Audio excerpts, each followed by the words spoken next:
What's more, the family that governs the town won't allow such a department to be set up. Why? Wait, the governing family in the town.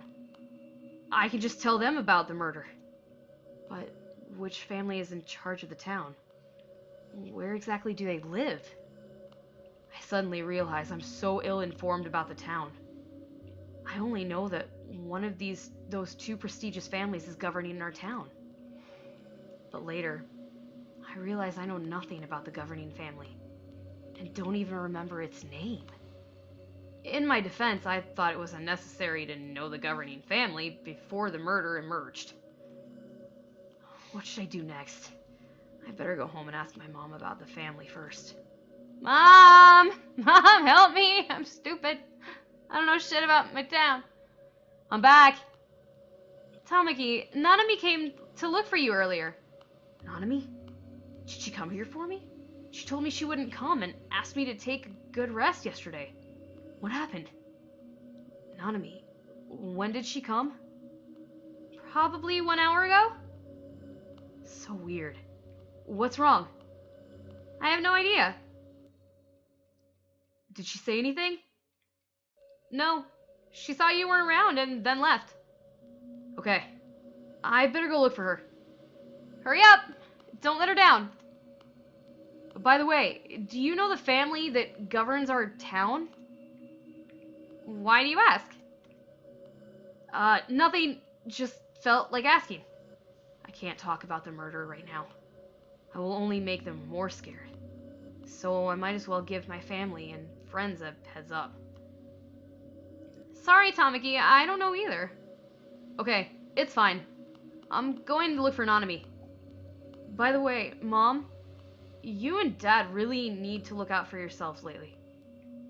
Since when did you care about us? Don't worry, we practice Kung Fu. Even if we find ourselves in danger, we won't take a beating. While talking, my mom swings her fists. Her behavior makes me feel like she's a child.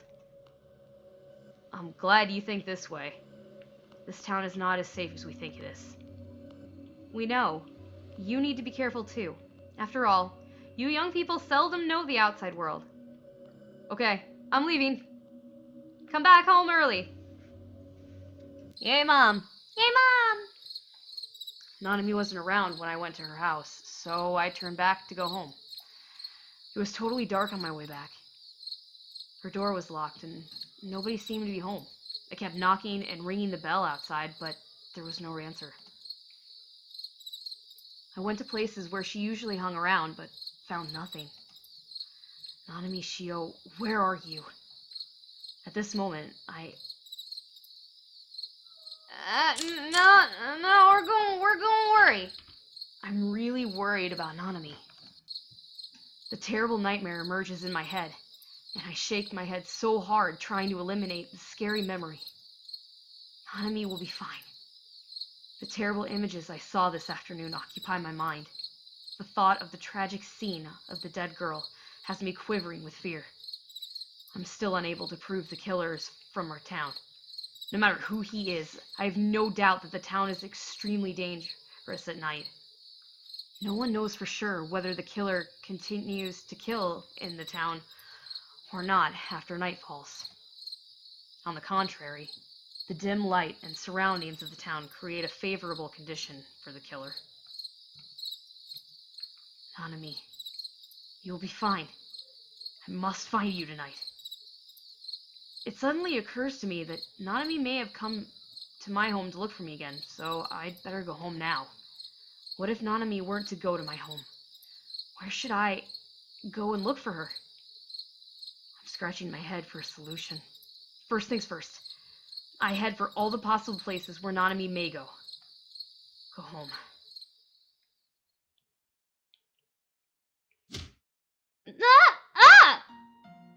I trot back home in the dark night and pay no attention to the road ahead. I bump into a strange girl before I can react. Ouch!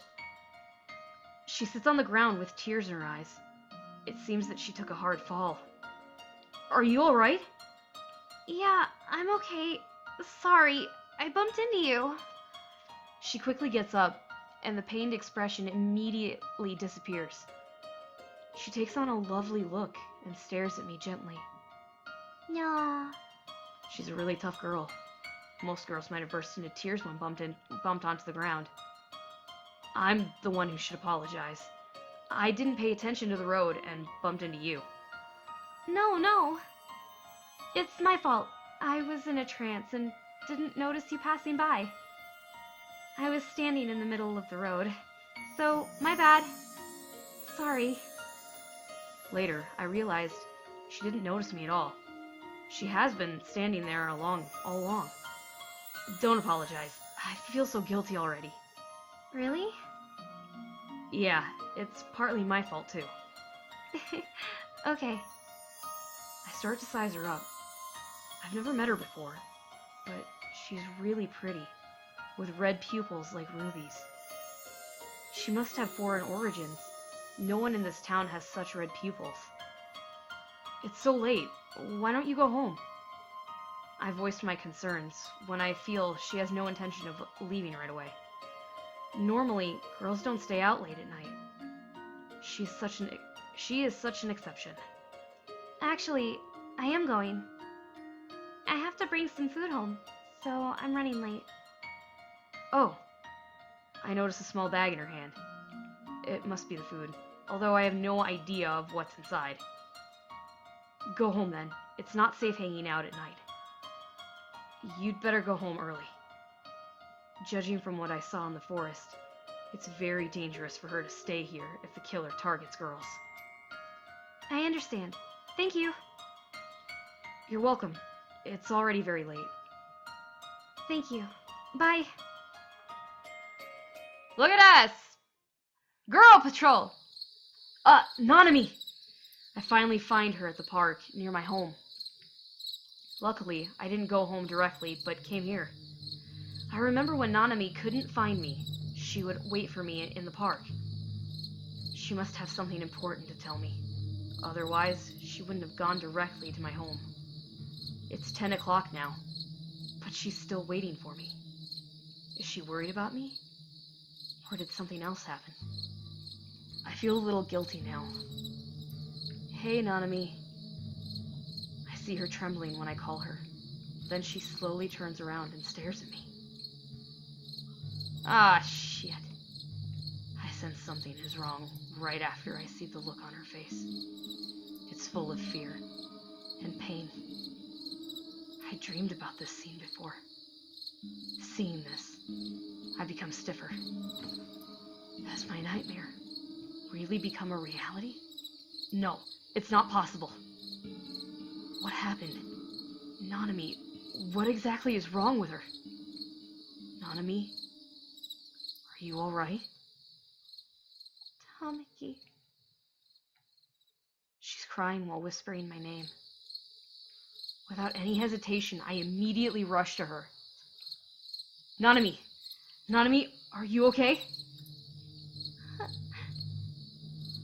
Nanami, don't be afraid. What should I do? We're gonna give her a hug. I firmly hold Nanami. Tamaki. Nanami keeps trembling when I hold her. She probably didn't see it coming and looks a little awkward. She tries to drag herself away from my arms, but I don't let her go. So she surrenders and lies in my arms. After a while, she finally stops trembling. Nanami, what happened? Tell me. Although she's calmed down, her tears keep spilling from her eyes. She bites her lips and utters a few words in a feeble voice. I saw someone get killed. What? Where? Who got killed? On the street where your home sits. The girl next to your home was killed. Huh? It's impossible. I need to check it out. Nanami, you wait for me here. Why would you have her do that? Like, you drag her butt with you. Tamaki, don't go. Please. I'm so scared. Don't leave me here. Nanami, don't worry. I'll be right back. Tamaki, you really want to go? Yes, I have to. Okay. Take me with you. Nanami, no. That scene is too scary for you. You're with me, so I'm going to be fine. Please, don't leave me alone. I grew up together with Nanami, but I've never seen her this vulnerable before. The sight of her helplessness tears at my heart. I can't leave her here tonight. Fine, Nanami.